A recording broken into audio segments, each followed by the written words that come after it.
Hello, everybody. This is Galia Aharoni Schmidt.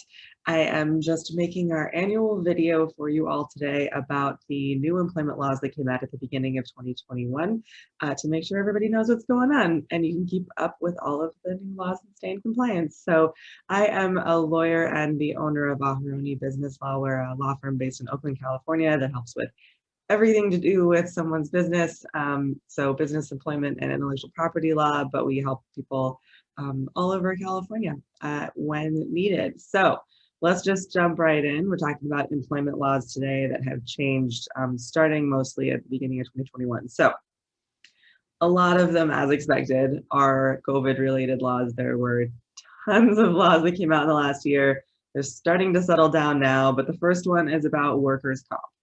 So if you want to look it up later, the law is called SB 1159. So this law actually just turned into law an executive order that the governor had come up with last year that creates a rebuttable presumption that if someone got COVID and they had been on site at work in the last 14 days, there's the presumption for workers' comp that they did get it at work and that therefore workers' comp would be available to cover any medical expenses. So this is a big difference because it shifts the burden of who has to prove that they got it at work. So it makes it easier for them to get workers' comp coverage. So this applies for first responders and healthcare workers if they got tested positive after July 6th, 2020. And if there are 5 or more employees at the company, it applies if there's an outbreak at the place of employment after July 6th, 2020, and the workers all worked there on site within 14 days of each other. So outbreak, if there's under fewer than 100 employees on site, equals 4% or more of the number of employees testing positive within 14 days. So this also comes with some reporting requirements. So if you have 5 or more employees, then you have to report to your workers' comp carrier within 3 days if you know or reasonably should know that an employee tested positive. So they're going to look for whether there was a positive test. You have to tell them the date they tested positive, the address of the work site where they were working, and the highest number of employees who reported to that work site who worked within 40 days of when the employee last worked. So they're just looking to see how many people might have been affected, basically, by someone being positive at work. So in the meantime, what can you do? Just make sure you're following safe procedures to prevent spread of COVID on site. If you have people working on site, if you can have people work from home still in the meantime, that's great.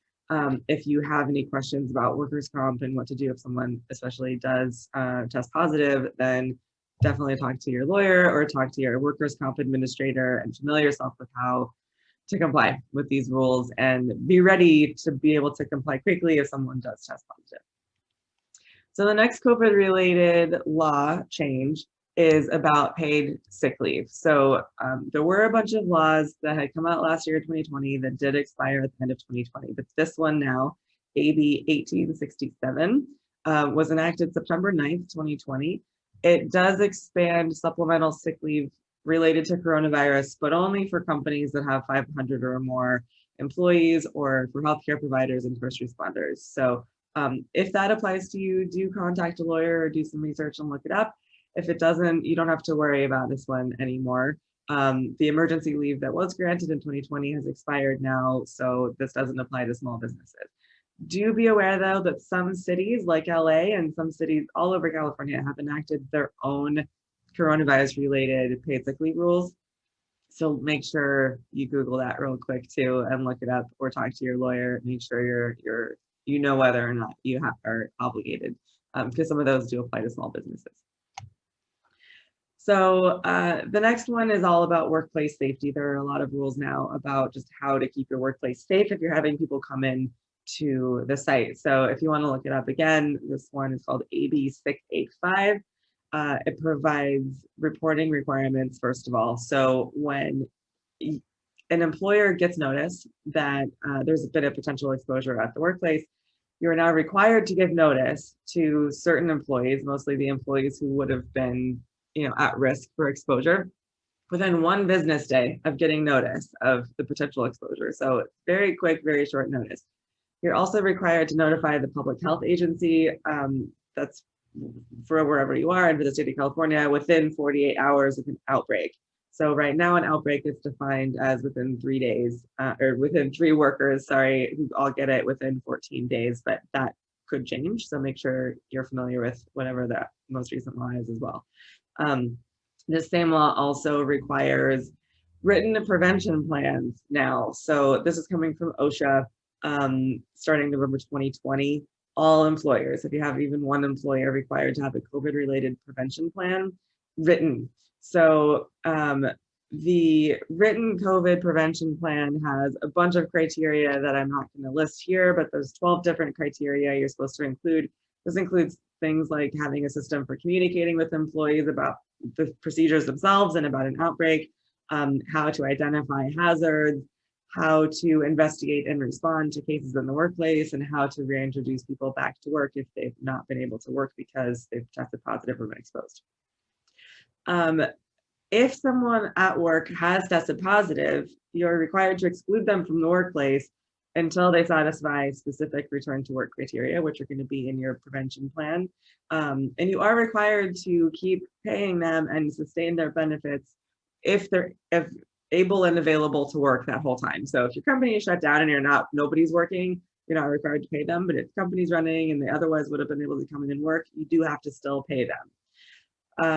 So you can have them use sick leave, but not required to.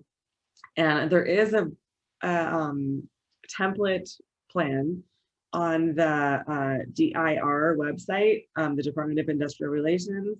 That's at dir.ca.gov/COVID-19 if you want to just get a sample. It's really, really long, so you might not want to start there, but you can at least look there for what's supposed to be in there. OSHA did say that they're not going to come down super hard on this, at least to start. They are going to consider good faith efforts to comply. So as long as you are really trying to abide by this rule, you'll be safe. But do try to put a plan in place and be prepared for if someone does test positive.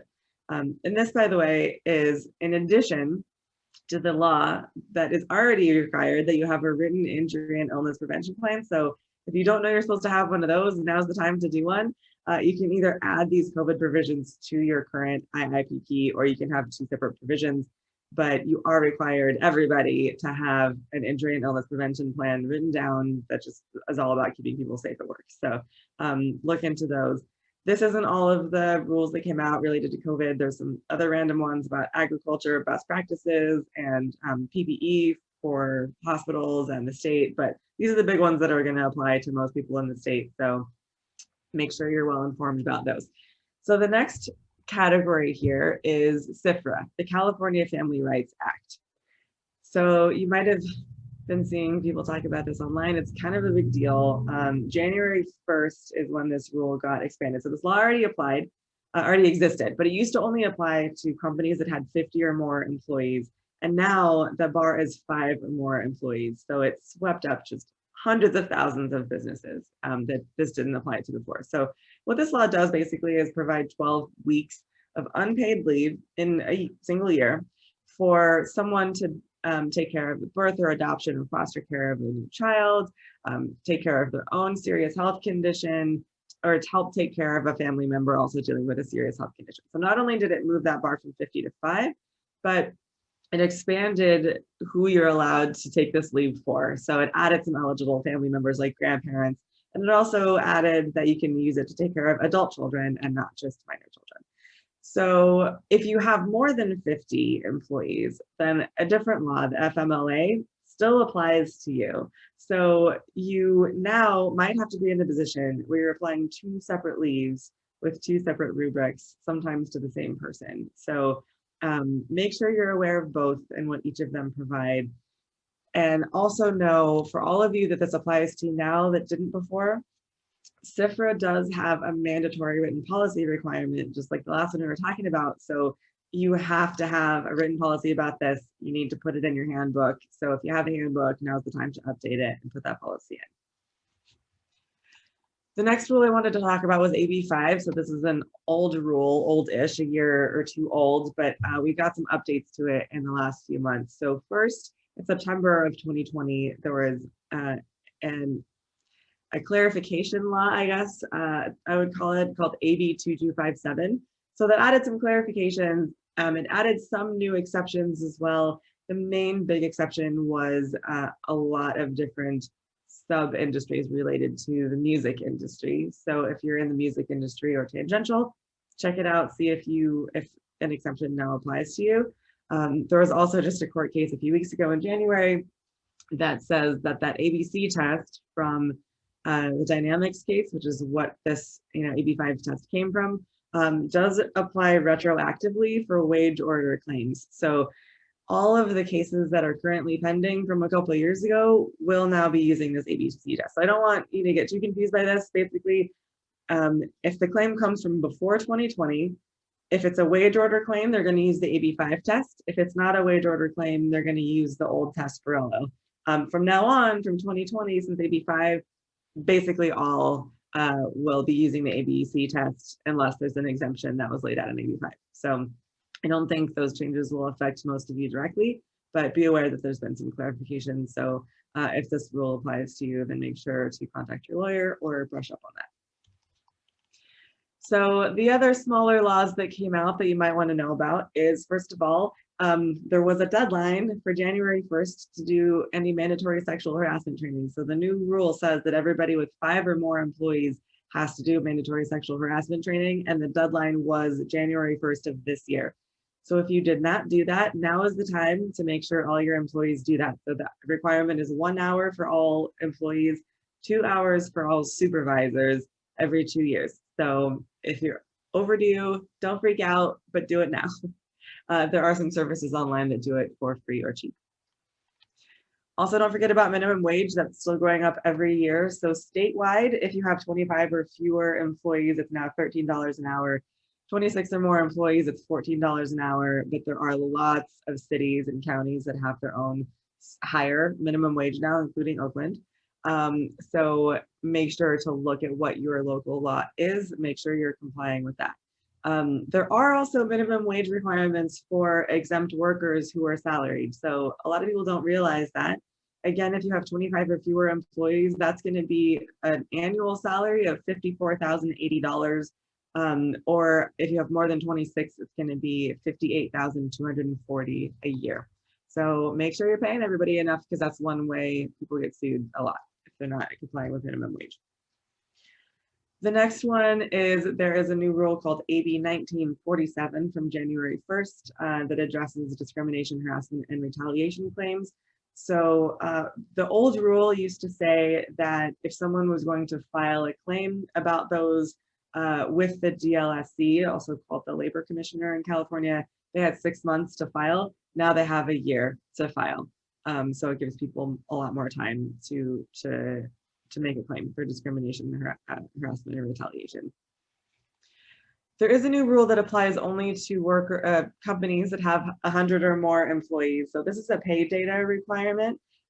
It's similar to one that exists in federal law already, but from now on, before March 31st, if you have more than 100 employees, you're going to be required to submit pay data, a report to the DFEH about the race, ethnicity, and gender of all of your employees, so they can collect that data. And so if you're confused about that, they're still kind of rolling out with some of the rules about how to do it and what the procedure is, but you can go on to the DFEH website. They have a user guide online, and they are going to, they'll give you guidance there. The next one you might have heard about is the CCPA, the California Consumer Privacy Act. So this is an act that added a bunch of rules that give consumers rights over how and whether personal data is collected, retained, and sold, especially about the internet. So mostly what I'm gonna say is know that that exists. Vast majority of small businesses that I work with are much too small to have this law apply to you. So I wouldn't worry about it for most of you, but if you have really large websites or have a lot of sales and a lot of customers, then that's a good time to look it up and call your lawyer to see if it applies to you, because it is there's a high burden involved. And finally, the last big one is there is another rule about corporate boards of directors. You might remember a few years ago, there was a rule that required that publicly held companies that are headquartered in California had to start including a minimum amount of women on their board. So now there's a new version of that rule that's now required that, again, these publicly held companies that are headquartered in California have at least one director on their board from an underrepresented community by the end of 2021.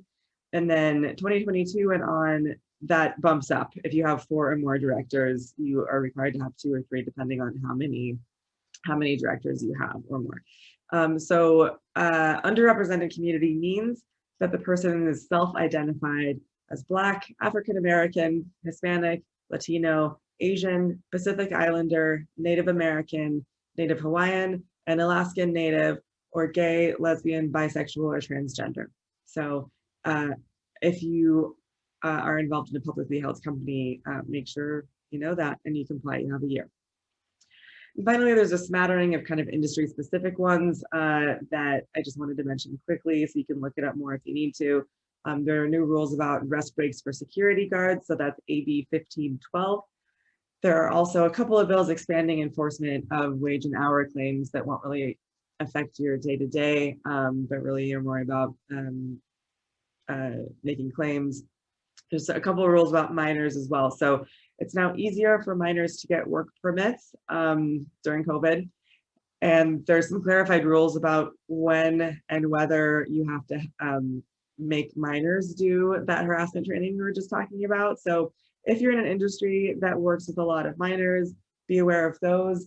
Another one that you need to know about is there is a new Child Abuse and Neglect Reporting Act that expands the amount of people who are required to support suspected child abuse. So this is mandatory reporters. So there's just more of them now. So again, I'm not getting into the details here, but if you're in an industry like the food industry or the entertainment industry and you work with a lot of minors on the job, if you hire a lot of minors, then look into these rules because you're going to need to know how to treat them. So those are the big ones for 2021. What do you need to do now? So the first thing you need to do is make sure all of your posters are updated and all of your wage orders are updated. There's new ones of almost all of those, so make sure you're swapping those out whenever they're updated.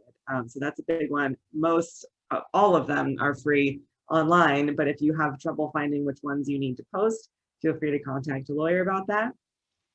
The next one is update your handbook, especially if CCPA now applies to you. But regardless, there are a lot of rules, as you can see, that changed. So it's always a good time to update your handbook at the beginning of every year. If you don't have one, maybe now's the time to get one, especially if you're one of those businesses that CCPA now applies to and didn't before. Now is also a really good time. Make sure you have an injury and illness prevention plan written.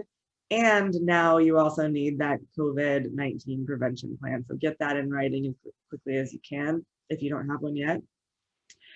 Finally, make sure you're complying with all the minimum wage laws in your area. And this is also a good time every year to audit whether everybody on staff is accurately classified properly as exempt or not exempt from employment laws, because a lot of people don't understand those rules and they're actually very strict rules. So make sure you understand them so you don't accidentally get sued and not even realize that you're breaking that rule.